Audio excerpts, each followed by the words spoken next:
Okay, so my opponent stated in the past two debates, speaking that lowering the drinking age would actually reduce traffic accidents and fatalities, and that binge drinking would actually decrease if they were to lower the drinking age. What we also need to look at is by lowering the drinking age, we're actually tapping into the Americans' values, and it's actually encouraging the Americans to change their values. The American public actually supports the current policy at 21. According to Joseph Carroll, most Americans oppose lowering drinking age to 18 nationwide. His statistic is that in 2007, Gallup Poly found that 77% of Americans would oppose a federal law that lowers the drinking age. So we need to realize that it's actually tapping into the hierarchy of values.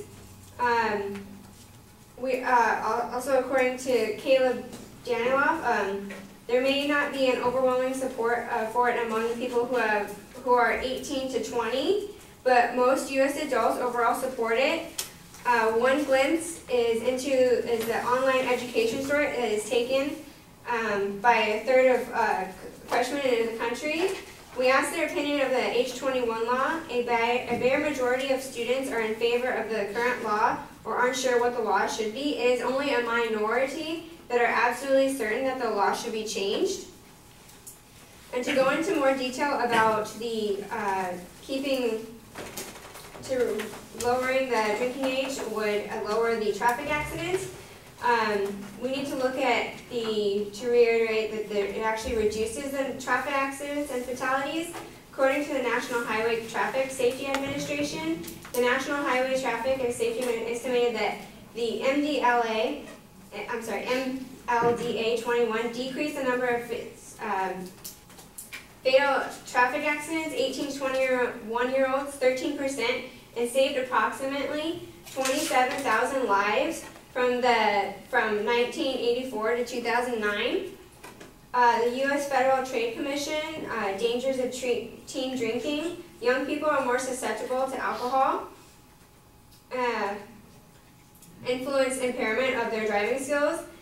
And drinking drivers are actually more involved in fatal crashes. We also need to look at the fact that if we were to lower the drinking age, that in a national survey conducted in 2003, 30% of teens reported within a previous month that they had ridden with a driver who had been drinking alcohol. 1/8 reported having driven after drinking alcohol within the same period of 1 month. So that was from the National Highway Traffic and Safety Administration. So they admitted that even though that they had gotten into a car with somebody who had been drinking alcohol, or they got into the car after drinking alcohol. To reiterate the binge drinking among 8th, 10th, and 12th graders has actually been steadily going down since the drinking age was raised to 21. In 2009, it was an all-time low for the 12th graders, many of whom are 18. And in colleges, we haven't made such progress, but lowering the drinking age is not the answer.